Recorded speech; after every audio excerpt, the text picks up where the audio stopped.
오빠. 집에 가고 싶어요? 선생님을 맨 끝에 남겨야겠다. 어? 온 지 얼마 안 됐으니까 약간 사랑의 손길을 좀 줘야지. 준혁이 제일 먼저 보내야지. 인사했잖아. 맞죠? 자, 헛소리고요. 자, 이제 보겠습니다. 생물의 구성이라고 해서 여러 가지가 쫙 나오네요. 자, 생명체는요, 구성하는 물질 가장 많은 순서대로 한번 해보겠습니다. 띠디디 3음절씩 끊어서 한번 불러볼게요. 물단지 무액단, 물단지 무액단. 자, 물, 단, 지, 무, 해, 탄. 이렇게 볼 수 있겠네요. 생명체 몸을 딱 봤을 때 가장 많은 게 물이에요. 그 다음에 단백질, 지방, 지질. 그리고 무기염류, 핵산, 탄수화물, 이하생량. 됐습니까? 순서대로 한번 구성 비율 많은 순서대로 적어봤습니다. 얘들은 공통적으로 뭘 가지고 있는지, 어떤 원소를 가지고 있는지 볼게요. 수소와 산소로 구성되어 있죠. 단백질은요, CHO, 질소까지 포함되어 있죠. 지질은 기본적으로 CHO가 있고요. 무기염류는 나트륨, 칼륨 등등이 있으니까 생략. 핵산은 CHO, 질소, 항, 인 등등이 있겠네요. 핵산은 유전물질이라고 했습니다. 자, 그 다음에 탄수화물은 뭐가 있다? CHO 있었어요. 자, 그리고요, 우리가 저번에 했던 건 물, 요거밖에 없었어요. 물이랑 단백질까지만 했습니다. 물은요, 어떤 특징이 있었다? 첫 번째, 용해성이 크다. 물질을 잘 녹인다고요. 물이 있는데 물에다가 설탕을 넣었어요. 설탕이 물에 녹는 현상을 용해라고 합니다. 아, 용질이 용매에 녹는 현상을 우리는 용해라고 해요. 근데 이렇게 잘 녹이는 성질을 가지고 있다는 거지, 물은요. 그렇기 때문에 어떤 것들, 노폐물, 쓰레기들, 노폐물, 배설물, 그리고 영양소, 산소 기체 등등을요, 녹여서 운반시키는 데 개이득이에요. 운반 작용에 쓰입니다. 됐습니까? 우리 몸에 있는 60-70%가 물인데요. 혈액에 물이 많잖아. 혈액을 통해서 물질들을 운반시킵니다. 자, 두 번째. 물이 가지고 있는 특징 중에 두 번째는요. 얘는 극성을 띠고요. 그리고 수소결합을 합니다. 이 설명은 생략하겠습니다. 자, 얘들은 결국은 뭐다? 물은요, 다른 물질들에 비해서 온도 변화가 작다고 했어요. 온도가 쉽게 올라가거나 내려가지 않아요.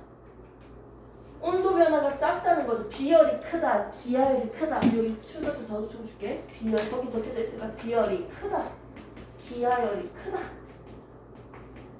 즉, 온도 변화가 작은 물질이기 때문에 어디에 쓰이는 게 개이득이야? 온도 잘 안 바뀌니까 체온을 유지시키는데 개이득이죠. 체온 조절하는데 개이득이겠네요. 물로 이루어져 있으니까, 물이 많으니까 체온을 36.5도로 유지시키는데 개이득이겠다. 이렇게 물은 이런 특징을 가지고 있었습니다. 자, 그 다음에 배웠던 게 뭐냐면요. 단백질이었어요. 단백질은요, 20가지 이상의 아미노산으로 결합되어 있었습니다. 여러 가지 아미노산들이 어떻게 결합하고 있습니까? 결합을 하고 있는데요. 이건 1차 구조로만 적었어요. 자, 이 사이사이는요, 물 분자가 하나가 빠져나가는 결합이죠. 펩타이드 결합으로 결합되어 있었습니다. 그러면 이 단백질 요소로 이루어져 있는 우리 몸의 필수 중요한 아이들은 8가지가 있었어. 누구 있습니까? 거기다 적혀져 있죠? 8가지. 효소, 호르몬도 다 단백질이야. 항체. 해먹은 그렇지. 헤모글로빈 어디 있어요? 적혈 그렇지. 헤모글로빈이 모여서 적혈구 완성이지. 헤모글로빈 존나만 모여서 적혈구 하나 완성. 오케이? 그리고 또 누굽니까? 막단백질.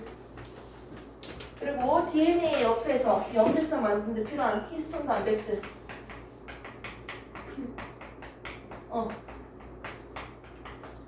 이 DNA 가닥이 있는데 이게 히스톤 단백질에 의해서 2.5바퀴 감싸져 있어. 2.5바퀴가 감싸져 있는 잇마를 뉴클레오솜이라고 하고 얘들이 멀리서 보면 하나의 실처럼 보여요. 이걸 염색사라고 합니다. 얘를 한 번 더 응축시키면 나중에 막대기 모양으로 생긴 염색체 모양이 되겠네요. 이걸 만들기 위해서 이용되고 있는 게 히스톤 단백질이었어요. 그리고 근육의 주재료죠. 액틴 필라멘트, 이거는 앞으로 뒤에 나올 겁니다. 그리고 마이오신. 얘들이 다 뭐다? 단백질은 6이라고요. 총 8가지가 대표적인 친구들이었어요. 저번 시간은 단백질과 물에 대해서 조금 구체적으로 좀 너무 깊게 봤고요. 자, 이제 나머지를 이제 정리 좀 해봅시다. 자, 영양소 얘기도 저번에 했었죠. 영양소. 자, 소화를 시키기 위해서는요, 영양소를 분해하는 과정이 소화잖아. 겁나 크니까 이걸 흡수하기 좋도록 잘게 분해하는 과정이 소화예요. 맞죠? 앞으로 뒤에서 나올 건데요. 이 소화는요, 크게 기계적인 소화가 있고 화학적인 소화가 있어요. 자르고 섞고 밀어준다. 저작, 혼합, 연동, 운동을 합니다. 물리적인 거죠. 그 다음에 화학적인 소화는 효소, 생체 촉매죠. 효소에 의해서 잘라주는 거예요. 분해시키는 거예요. 다른 물질을 완전. 이게 화학적인 소화였어요. 근데 이런 소화를 하는 건요, 영양소를 소화시키니까 우리가 먹는 영양소가 뭐가 있냐? 첫 번째, 에너지를 만드는 원료다. 에너지원으로서 쓰이는 녀석들을 우리는 주 영양소라고 합니다.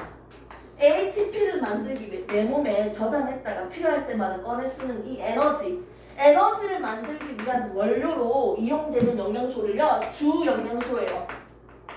에너지를 만드는 원료, 에너지원으로 이용되는 것 주 영양소고요. 에너지를 만드는 데 이용되지는 않지만 내 몸을 조절하기 위해서는요, 먹어줘야 돼. 그걸 부영양소라고 합니다. 크게 2개로 한번 나눠서 볼게요. 주 영양소 대표적인 거 에너지원 누구예요? 탄수화물, 단백질, 지방이었어요. 부영양소는요, 물, 무기염류, 바이타민이죠. 비타민 얘들이 있었습니다. 급하니까 이렇게 할게요. 여기서도 우리가 주로 쓰이는 영양소 뭡니까? 탄수화물이에요. 탄수화물은 우리가 주로 먹자마자 바로바로 이용해요. 다 쓸 거야. 가장 먼저. 주로 이용되는 영양소이기 때문에 탄수화물, 밥, 빵 가장 많이 먹는데 내 구성 비율은 조금밖에 안 남아있지. 내 몸에. 왜? 바로바로 다 이용했으니까. 주 영양소. 주 에너지원이니까요. 에너지를 만드는 원료 중에서도 주로 이용되는 거니까요. 주 에너지원이니까요. 구성 비율은 작았어요. 오케이? 근데 얘들 이 3명은 특히나 구성 원소들이 뭐로 구성되어 있었다? 탄소, 수소, 산소로 이루어져 있는 친구들이었어요. 근데 단백질 같은 경우는 질소까지 포함되어 있었어. 이것들을 이용해서 만들어진 영양소를 처먹하니까 결국 배설물은 뭐예요? CO2랑 수증기, 물 얘들이 배설물로 버려지겠네요. CHO로 구성되어 있는 물질을 먹고 분해시키면 나가는 노폐물 뭐라고요? 배설물? 이산화탄소랑 수증기가 나가겠네요. 근데 단백질 같은 경우는 질소까지 포함되어 있으니까 이 질소 때문에 만들어지는 배설물이 암모니아예요. 근데 잇마는 독성 물질이니까 독성 물질을 혈액에 가만히 놔두면 안 됩니다. 위험해요. 안 좋아요. 얘는 간에 가서 뭐로 바꾼다? 요소로 전환해주는 합성하는 과정입니다. 다른 친구랑 결합해서 독성 요소인 녀석을 좀 약화시켜서 오줌을 통해서 바깥으로 내보낼 거예요. 아, 오줌을 통해서 내보내구나. 요소라는 이 노폐물, 배설물은요. 그러면 이 마들은 어떻게 내보내죠? 이산화탄소, 수증기, 기체 같은 경우는 날숨으로 내보냅니다. 맞죠? 날숨. 큰일 날 뻔했네. 자, 그리고 얘는요, 액체면요, 물이면요, 오줌으로도 내보낼 수 있겠죠. 오줌으로 이산화탄소 발산이가. 미안해요. 너무 늦었나봐요. 자, 아무튼 탄단지는요, 에너지를 만드는 주된 원료들이에요.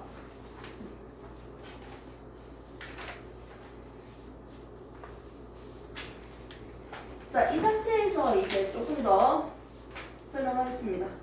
아직 시간 10분 남았어. 할 수 있어. 필기는 뭐 다시 저 오디오 멈춰놓고 하면 되잖아. 뭐가 그리 중요합니까? 영상이 다 있는데. 자, 지질 볼게요. 지방이 지질이라고요? 네, 지질입니다. 지질은 기름과 잘 섞이겠다. 기름 같은 거네요? 네. 지질은요, 세 개로 크게 나눠서 한번 볼게요. 첫 번째, 우리가 알고 있는 일반적인 지방, 중성지방. 두 번째는 인지질. 세 번째는 스테로이드. 거기 다 적혀져 있지 않나요? 웬만하면 다 적어놨을 거예요. 내 성격을 내가 아니까. 적어놨네요. 자, 중성지방은요, 어떻게 생겼습니까? 글리세롤. 글리세롤. 지방산 3개. 글리세롤 하나랑 지방산 3개인데. 이게 바로 뭐다? 중성지방이에요.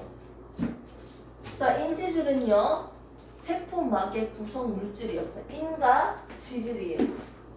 그러니까 위에 있는 친구들이 기름과 친한 지용성이고요. 밑에 있는 친구들이 물과 친한 녀석이죠. 맞아요? 반대죠? 위에 있는 친구들이 물과 친해요. 친수성. 맞죠? 뭐가 맞아요? 자, 얘 글리세롤은 지방산이고요. 여기서만 봐야죠. 인지질. 누가 물이랑 친하다 했어요? 친수성. 밑에 있는 게 뭐예요? 지질이잖아요. 인지질이니까. 얘가 소수성이잖아요. 기름과 친하죠? 오케이? 기억납니까? 세포막. 세포 한 개 그리고요. 이 막을 확대시켜서 그려볼게요. 어떻게 그려진다? 인지질이 이렇게 있죠. 양쪽 사이드로 이중으로 되어 있죠. 인지질. 오, 그렇지. 인지질 이중층이죠. 이중막이 아니고 인지질 이중층이죠. 인지질 이중층. 이중층이 이게 뭐야 결국은? 단일막이야. 막 한 개야. 오케이? 근데 이런 인지질 이중층이 두 개가 있어요. 한 4줄 있으면 이거 뭐다? 이중막이에요. 봐. 자, 진호를 위해서 지금 이렇게 한 거예요. 전혀 안 웃긴데 우리 진호는 웃어주거든요. 핵막의 이중층이 아니고 이중막이죠? 단일막이 총 몇 개다? 2개 있다는 거야. 그럼 이게 몇 층이 있다는 거야? 1, 2, 3, 4. 4줄이 있다는 거야. 이게 이해돼요? 뭐 중요한 건 아니니까. 지질은 요거고요. 자, 얘는 어디서 볼 수 있는 친구들이었지? 일반적으로 음식에서 볼 수 있죠. 우리가 먹는 것들. 삼겹살 생각난다. 자, 인지질은 어디서 볼 수 있죠? 세포막. 주성분이었죠? 인마는요, 성호르몬 만드는 데 이용되는 녀석이야. 2차 성징할 때가 언제? 청소년 때잖아. 요즘 2차 성징이 초딩 때라면서. 남자 같은 경우는 2차 성징하면요, 어떻게 돼? 어깨 넓어져요. 다 그런 건 아니더라고요. 미안해요. 너무 핵심 공략했나요? 선생님 친구 중에서 어깨가 되게 이쁜 친구가 있거든요. 다리도 되게 이뻐요. 2차 성징하면요, 어깨가 넓어지고요. 수염이 막 나요. 어디 나는지 모르면 나요. 자, 그리고 여드름 털로 나오죠? 자, 그리고 또 목소리가 굵어져요. 목젖이 생긴 거야. 목젖이 너무 신기한 거야. 어머, 그게 뼈야? 어떤 느낌일까? 이렇게 만져봤거든요. 학생을 통해서. 이거 성희롱 아닙니다. 진짜 궁금하니까 요청을 했어요. 물렁뼈. 이게 어떤 느낌이니? 딱딱하니? 맞으면 아파? 이렇게 하니까 진짜 신기했어. 딱딱했어요. 뭐 그렇다고요. 자, 아무튼 목젖이 나오고 이런 것들도 다 2차 성징이지. 이때는 성호르몬이 평소보다 왕성하게 많이 만들어지고 분비될 거야. 이 성호르몬을 만들기 위해서 필요한 물질이 스테로이드예요. 그러면 2차 성징을 하고 있는 여러분들은요, 초콜릿을 처묵처묵 하셔도 돼요. 상대적으로. 지질을 상대적으로 많이 드셔도 돼요. 많이 이용하니까요. 그렇다고 너무 많이 드시면 곤란하고요. 이렇게 해서 우리가 지질에 대해서 간단하게만 이렇게 봤습니다. 자, 그 다음에 볼 게 뭐냐면요, 무기염류입니다. 그 보시면 되고요. 생략할게요. 핵산입니다. 핵산을 고일 때 배웠죠. DNA가 있고 RNA가 있었습니다. 얘는 이중이었죠. 얘는 단일이었죠. 얘는 정보를 저장하는 역할을 했고요. 얘는 전달하는 역할을 했습니다.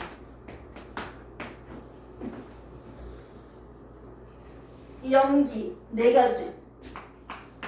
자, 염기 4가지. 잘생긴 오빠가 보자. 자, 아래는 좀 팔리자가 대답 못하면 맞지? 엄마! 내가 성민이다. 뭐야? 힌트. 한 대 맞으려고요? 아니야, 힌트. AT 맞습니까? T라고요? DNA인데? 미동이 없네요, 준현씨. T, 그 다음에 C, G죠. 이거 어떻게 아데닌, 타이민 또는 티민 2개 다 읽어도 돼요. 이름 바뀌었었거든, 중간에. 근데도 다 바꾼 게 아니야. 어떤 놈은 그대로 쓰고요.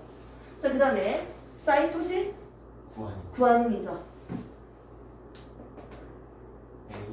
A, 아데닌, U. 욕했어요? 유라시. 그렇죠. 그 다음에 사이토신, 구아닌 이렇게 있습니다. 좋습니다. 자, 그리고 당이 있었죠. 당 한 개씩. R, 리보스. 당 이름을 리보스라고 하고요. D, 디옥시리보스. 산소 한 개가 빠졌다고 했죠. 당과 염기와 각각의 역할, 이렇게 우리가 예전에 1학년 때 봤던 거니까요. 보시면 되고요. 이거는 굳이 책에는 안 적혀져 있는데 내가 억지로 그냥 넣은 거예요. 이렇게 해서 정리를 하시면 될 것 같습니다. 또 설명을 어차피 할 거니까. 바이타민은요, 기름과 친한 친구가 A, D, E, K야. 이거 그냥 외워놔. 평생 쓰게. B, C 이런 것들은 수용성이고요. 기름과 친한 녀석은 A, D, E, K다. 오른쪽에 적혀져 있습니다. 맨 마지막에. 그리고 뒤에 세포의 모양을 한번 볼게요. 뒷면 보시면 세포의 구조와 기능이라는 게 있어요. 자, 식물과 동물 세포의 차이는요. 우선 세포 벽이 있고 없고예요. 자, 물어볼게요. 자, 강혜씨. 자, 식물 세포는요. 세포 벽이 있으니까 세포막이 없죠? 있습니다. 둘 다 세포막이 있고 식물에는 세포벽까지 있는 거예요. 세포막은요, 물질이 왔다 갔다 출입하는 걸 조절하는 역할을 합니다. 물질들이 다 들어오면요, 터져버려요. 물질 출입을 조절시키고요. 세포벽은요, 물질 출입 그딴 거 조절 안 해요. 그냥 단단한 구조물이어서 식물의 세포 모양을 유지시키는 역할밖에 하지 않습니다. 얘들은 차이점이 또 뭐가 있다? 면목체가 보이죠? 식물 세포한테만 보이죠? 됐습니까? F 같은 경우는 차이점이라고 보기보다는 식물 세포한테 두드러지게 나타나고요. 동물 세포에서는 수축포 형태로 존재하는 친구도 있기 때문에 굳이 식물 세포한테만 있다라고 설명하진 않아요. 그래서 엽록체와 세포벽은 식물 세포한테만 있는 거고요. 동물 세포한테만 있는 건 여기는 안 보이네요. 그림에 중심체입니다. 방추사를 만들어내는 2개짜리 수직으로 구조되어 있는 중심체. 동물 세포한테만 있는 건 요거예요. 이런 모양만 간단하게 보시고요. 자, 그 다음부터는 이제 2단원 물질 대사에 대해서 우리가 본격적으로 좀 더 볼 겁니다. 우리가 앞에서 물질 대사를 좀 배웠기 때문에 금방 넘어갈 수 있을 거예요. 2단원부터는 물질 대사랑 이제 정리하고 나면 이제 드디어 수화계, 순환계, 호흡계, 배설계를 싹 다 정리를 하고요. 그러고 나면 뒤에 에너지 대사도 좀 나올 거예요. 잘 생각해봐 얘들아. 살 뺄 수 있는 방법은 되게 단순해요. 실행하기가 힘들어서 그렇지. 어떻게 하면 돼? 먹는 양을 줄이고요. 활동량을 늘리면 돼요. 활동한 거랑 먹는 거랑 비슷하면요. 몸무게가 유지되고요. 활동보다 먹는 걸 더 많이 하면요. 살찌고요. 활동하는 게 더 많고 먹는 게 적으면요. 살이 빠지겠죠. 그 에너지 대사에 대해서 그리고 겁나 살 많이 찌면 병 걸리기 쉽잖아요. 그 병에 대해서도 몇 가지 좀 나올 겁니다. 그 내용을 하면 이제 2단원이 끝나요. 2단원이 끝나고 나면 3단원에서 나오는 내용이 주된 내용이 뭐냐면요. 자극과 반응이어서 신경계와 호르몬과요, 뉴런 이런 것들이 나올 거예요. 그래서 2단원까지는 거의 내용을 정리하고 잘 정리한 내용을 문제를 푸는 쪽이고요. 사실 3단원에서 킬러 문제가 이제 나올 거예요. 한 문제 정도. 이건 내 주관적인 생각이야. 과학은 어렵지 않다. 한두 문제만 잘 맞추면 1등급이다. 오케이? 한두 문제만 좀 어려울 뿐이다. 이렇게 약간 어느 정도는 자기 체면을 살짝 좀 해주세요. 두려워하면 문제 풀기 힘드니까. 이렇게 3단원에서 킬러 문제를 이제 조금씩 만나볼 거고요. 3단원, 4단원에서 이렇게 하면 이제 전체적으로 진도가 마무리되겠죠. 여기까지만 설명을 하고요. 출제는 아시죠? 배운 거 관련된 문제